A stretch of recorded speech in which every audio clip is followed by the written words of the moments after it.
So, Matt, what can we learn from all this history and this hidden history we are unveiling and discussing now?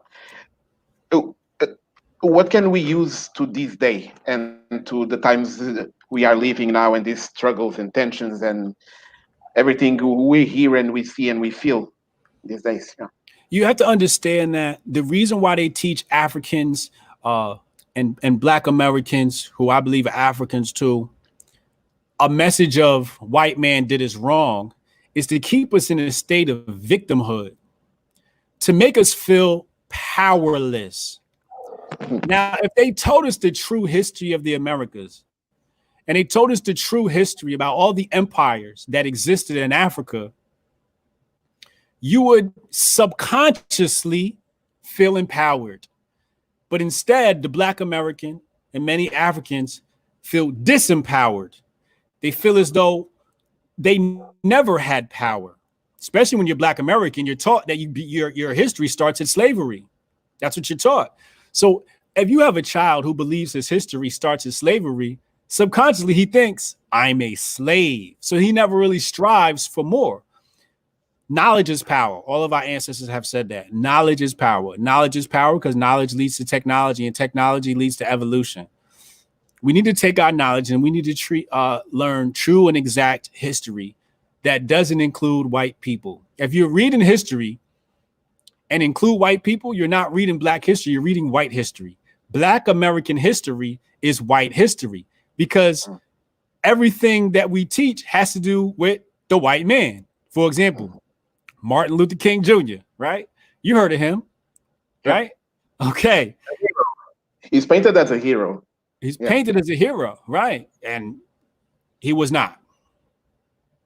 Tell me why. He was an integrationist. In fact, these speeches he gave were written by a white socialist. He was owned and controlled by white socialists. You know about Marcus Garvey? You don't know about Marcus Garvey? No, sorry. Oh, man. All right. Tell me. Again, Marcus Garvey, this is going back to like 1913. Marcus Garvey is a Jamaican man, and he comes to the Americas, and his opponent is W.E.B. Du Bois. You ever heard of W.E.B. Du Bois? Okay. So again, we're looking at left versus right, using these terms loosely. Marcus Garvey said, look, I'm going to build these ships and we can go back to Africa. I'm going to build these businesses and we can have power right here.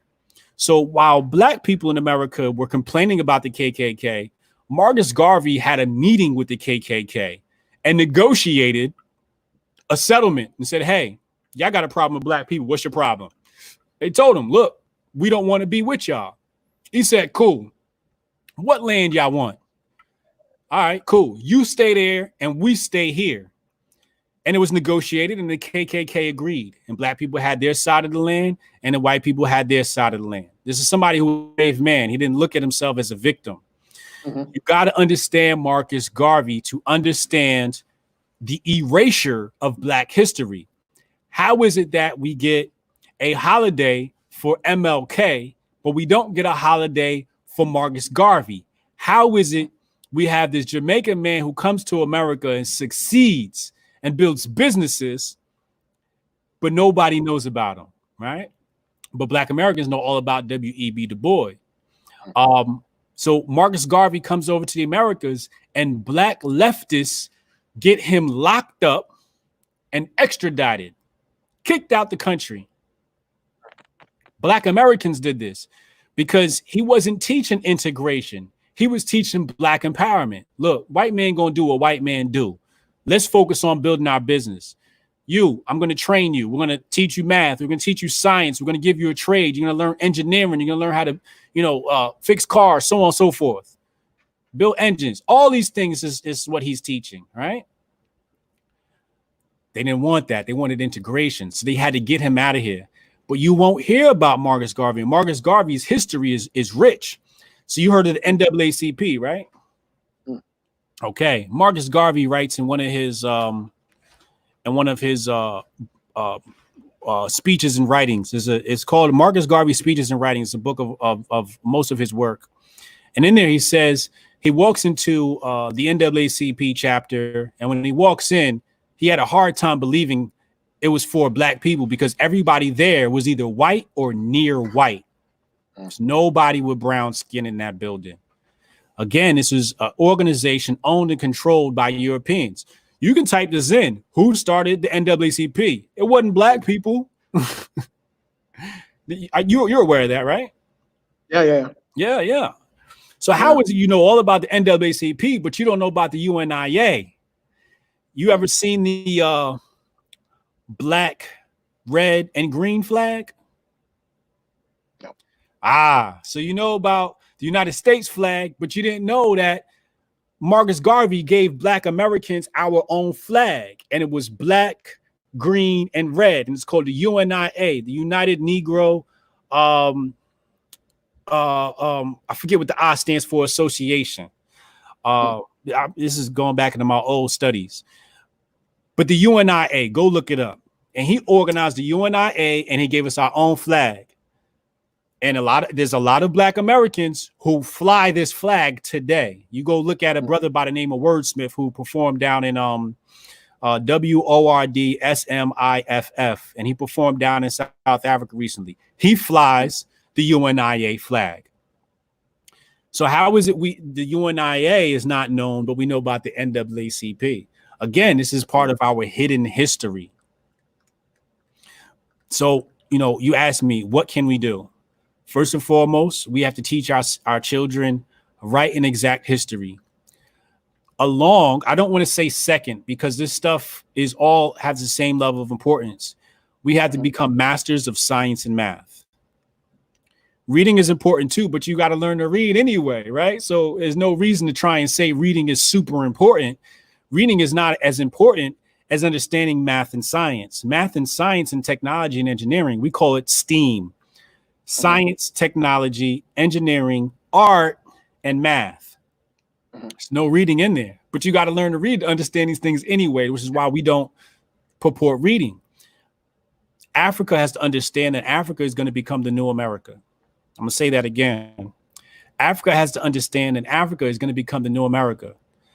America is becoming communized and socialized, but there's a lot of people investing in Africa. They're building small Silicon Valleys in Africa. Akon's part of it. The Chinese are part of it. Europeans, Germans, French, Italians are all part of this colonization of Africa today. And they're going to be the ones investing in the infrastructure.